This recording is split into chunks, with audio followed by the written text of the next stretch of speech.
Hariom, minha gente, sejam bem-vindos ao nosso podcast Fé, Axé e Acarajé, tudo beleza? Vamos lá.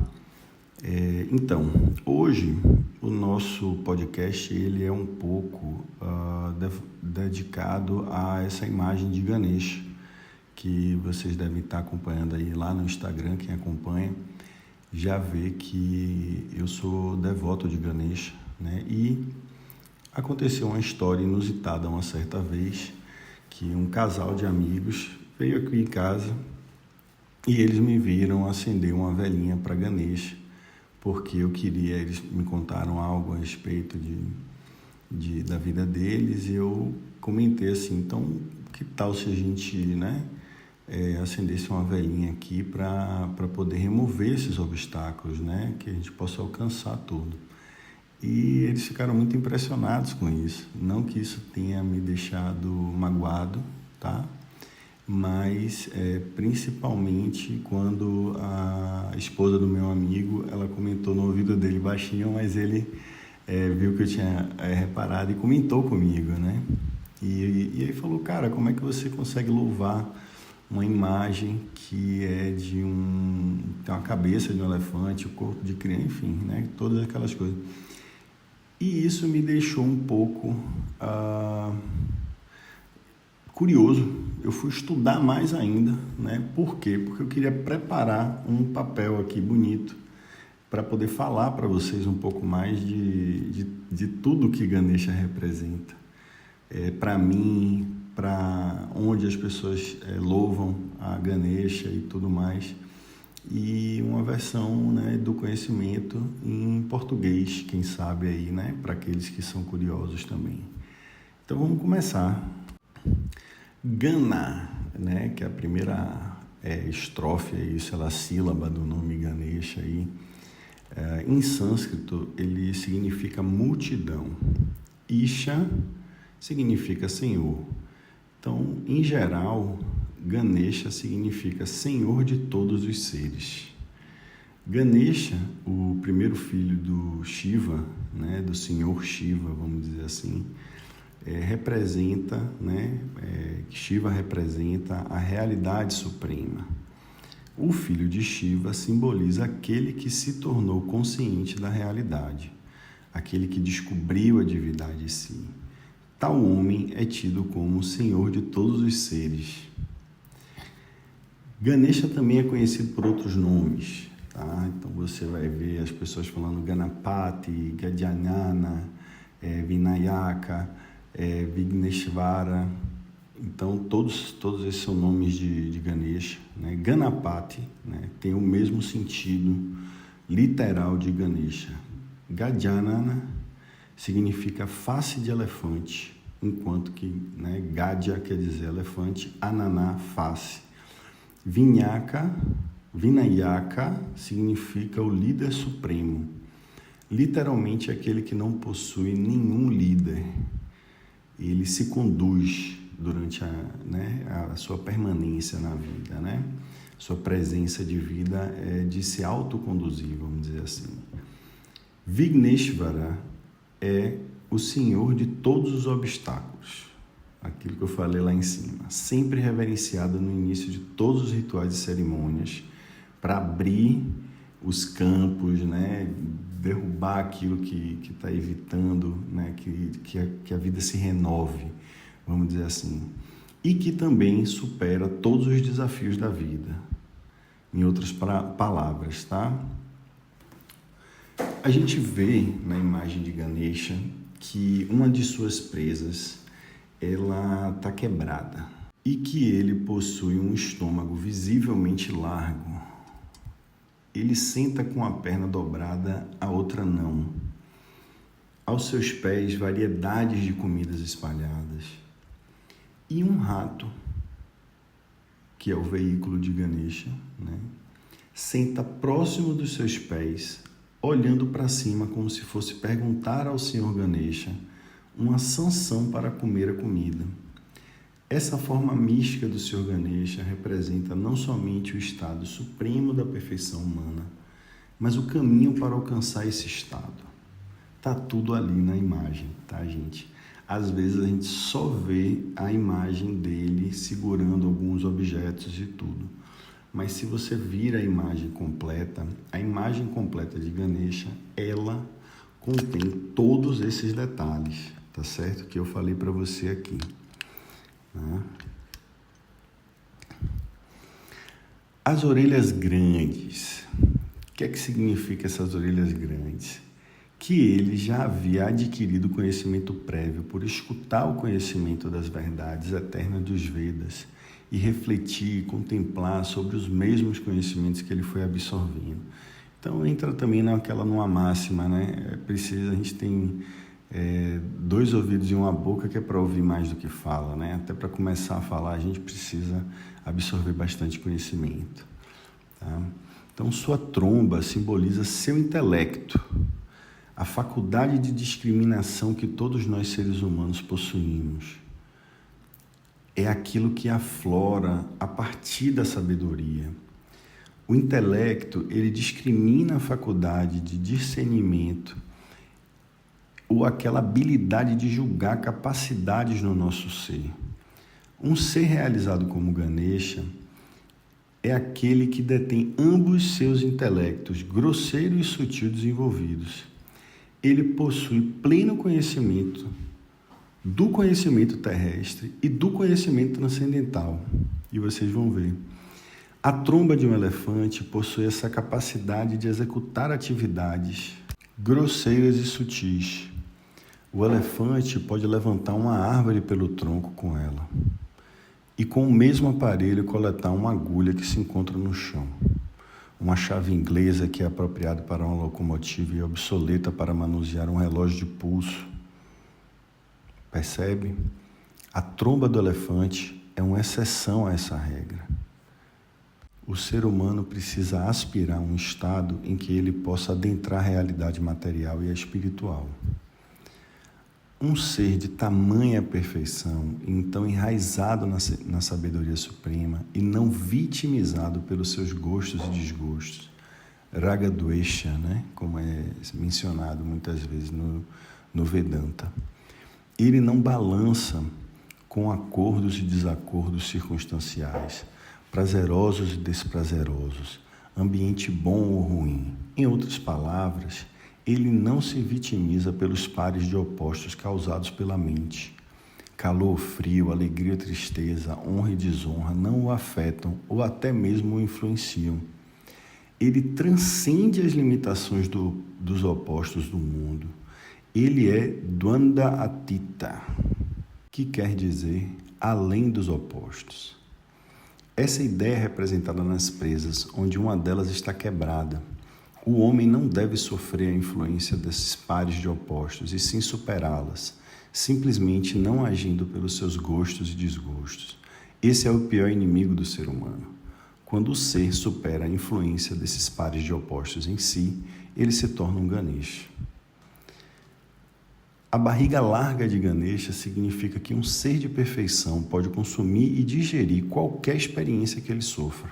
Seja calor, frio, guerra ou paz, natalidade e óbito e tantos outros processos e atribulações não arremessam para cima ou para baixo. Ganesha senta com uma perna dobrada e outra descansada no chão. Essa perna que fica no chão indica que um dos aspectos da sua personalidade lida com o mundo, enquanto enraizado eternamente num ponto singular da sua concentração na suprema realidade. Tal ser humano vive no mundo como qualquer outro, porém a sua concentração e meditação estão sempre enraizadas no Atman, no interior de si mesmo. Aos pés do Senhor Ganesha está espalhado comida em abundância. A comida representa a riqueza material, poder e prosperidade. Quando um ser humano segue os altos princípios da vida acima mencionados, ele se beneficia de um ganho material.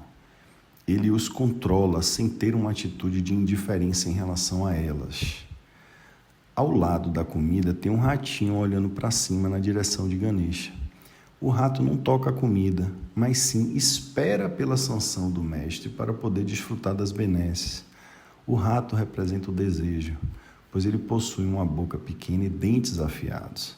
Ainda assim, é um animal bem ávido, tá? Não se enganem, não. Ele se subjuga a Ganesha, mas eles são muito inteligentes. Porém, existe uma observação que precisa ser feita, não diminuindo a espécie ou o que quer que seja. É um comportamento do animal. Ele rouba mais do que consegue comer e reserva mais do que pode dar conta. Então, constantemente, você vai perceber que ele está sempre com as tocas cheias de grãos, mas ele tem várias tocas e ele vai abandonando isso, né? E isso é um processo. Aquilo ali apodrece, é óbvio, né? Então, é péssimo, né? Que esse hábito, né? Que a pessoa tem de estocar e deixar a comida estragar e tudo mais. Então, esse símbolo representa o desejo, vamos lembrar disso, né? Então, um excesso de desejo causa essa, não diria abundância, né? Esse desperdício. A abundância seria você ter o suficiente, né? E ainda ter para partilhar, vamos dizer assim. Então, um pequeno desejo na mente, né? O que isso quer dizer? Né? Que um pequeno desejo na mente de um ser humano pode destruir toda a sua riqueza material e espiritual adquiridas ao longo da sua vida. Sendo assim, o rato, olhando para cima, denota que o desejo num ser de perfeição está absolutamente sob controle. As atividades desse ser são motivadas pela sua clara discriminação e julgamento, ao invés de uma ânsia emocional que desfruta da variedade de sensações, objetos desse mundo. Ganesha possui 4 braços que representam os 4 equipamentos do corpo sutil: Manas, mente; Buddhi, o intelecto; Ahamkara, ego; e Chitta, ou consciência condicionada, vamos dizer assim. Sendo assim, Ganesha representa o Atma, que permite que essas ferramentas funcionem em nós. Numa das mãos ele segura um machado e na outra uma corda. O machado simboliza a destruição dos desejos e apegos, responsáveis pela agitação e lamentos. A corda é para puxar o buscador dos seus emaranhados mundanos, o que conecta o ser humano a uma eterna e duradoura sensação de bliss e o seu ser interior. Na terceira mão, ele sustenta um pote de modak. Quem viu o vídeo do Ganesha sabe do que eu estou falando. E quem já comeu modak sabe mais ainda, né? Porque esse docinho de arroz, vamos dizer assim, mas é uma comida, na verdade, também. Mas é doce, tem um coco dentro, né? Tem uma pastinha de coco dentro, um curry de coco. É maravilhoso, né? Que representa o quê? As recompensas saborosas do buscador espiritual. Por isso que todo mundo se alimenta de modak, né? Eu como o máximo que eu puder, né? Comi uns 5 ou 6 dessa vez. Mas sempre que vou na Índia, mesmo não sendo festival de Ganesha, eu procuro lá ver se tem alguém que faz, alguma coisa assim, que é muito gostoso. Então, na quarta mão, ele segura a Padma, a flor de lótus, que representa o objetivo supremo da evolução humana. Ao segurá-la em sua mão, ele chama a atenção do buscador para esse estado supremo que cada um aspira e almeja alcançá-lo, através de práticas espirituais apropriadas. Ele abençoa todos os seus devotos a alcançar esse estado de realidade suprema. Que ser humaninho, né? Enfim, mesmo sendo um avatar, todas essas representações, simbolismo que existe na figura de Ganesha, isso são inspirações, né? Coisas que você deve interpretar. E a gente percebe que somente quando você está buscando é que você vai atrás de informações desse tipo. Então, perceba que não é só você ir ao templo, que não é só você fazer o ritual de puxar as orelhas, como eu já expliquei, que estimula o lobo, né, frontal e tudo mais, um monte de atividades assim. É preciso você estudar e saber o que está por trás, porque senão a gente nunca vai entender, né? A gente fica somente naquele processo de preconceitos, tá? E achar que é uma religião, um ensinamento naturalista, vamos dizer assim, quando ele tem obviedades, né? Talvez a gente não conseguisse ilustrar um texto como esse explicando todo esse simbolismo, mas a gente percebe que tem muito mais a se divulgar numa simples imagem do que o que os olhos veem, né? Então, perceba que a gente está falando de uma era em que nem todo mundo tinha acesso à educação, principalmente ao sânscrito, né? Que foi uma língua, né? Um idioma que ficou proibido de ser falado e durante muitos anos, porque era a língua dos sábios e tudo mais, um monte de dogma protegeu tudo isso durante um tempo. Até, né, você vê casos de proteção à língua com Buda, né? Buda, ele resolve que não, isso aqui tem que ser para todos nós precisamos nos beneficiar disso. É por isso que a gente está vivendo um estado de pobreza lá fora. Então, né, que falasse a língua dos homens e a língua dos anjos, né? Então, a gente vê muito dessa compaixão, né, e partilha, né, que você está multiplicando esse conhecimento, né? Então, Ganesha era visto dessa forma também, né? Uma remoção de obstáculos é você remover a ignorância das pessoas, né? E ignorante é aquele que ignora. Mas perceba que, né, é uma época que as pessoas não liam tanto e você acaba fazendo esse papel de divulgar esse conhecimento em forma de desenhos, né? Até também fica muito legal de lembrar. Eu não sei se Ganesha foi uma pessoa que viveu, ainda não cheguei nesse nível de estudo e entendimento, mas quem sabe um dia, né, eu consigo descobrir alguma coisa assim, comento aqui com vocês. Mas vamos pensar aqui se tem mais alguma coisinha que eu queria compartilhar com vocês. Tá. Dentro dessa história toda, eu também ouvi uma história muito interessante sobre a presença de Shiva e Ganesha, né? Existe a história da decepação, né, da cabeça de Ganesha e colocada ali uma imagem a cabeça de um elefante. Eu não acho que essa seja a história, isso é mais superstição. Eu já me perdi muito por essa história e não entendia tanto, mas, bom, são histórias que são contadas, não sei aonde, mas já chegou a mim. Então, se você escutou isso, também faz parte. E eu acredito que uma das conotações que eu ouvi a respeito de Shiva e Ganesha, que com essa força da tromba, foi a primeira vez que eu vi o papel da tromba na situação, que Ganesha, com sua força, ele passa por cima, vamos dizer, de um campo de árvores, né, que estão ali, e ele abre aquilo tudo, né? Ele vem e destrói aquilo, né? E o fogo de Shiva, né, que é a transformação, ele vai queimando, né? Então você precisa passar por ambas as fases das divindades para poder experienciar todas essas transformações, porque você quer chegar como Shiva, muitas vezes, queimando tudo, mas aí você percebe que algumas coisas, você removendo ou colocando abaixo, o fogo vai fazer o trabalho mais bem feito, vamos dizer assim, não sei. Eu fico imaginando assim, sempre em relação ao fogo numa floresta, né? Mas não que eu não seja a favor de queimadas, mas seria isso a questão, tá certo? Bom, para a gente fechar, né? Ganesha, em resumo, é aquele que remove obstáculos. Então, supostamente, é ele que remove os obstáculos, mas não espere que ele venha remover todos os obstáculos que aparecerem no seu caminho.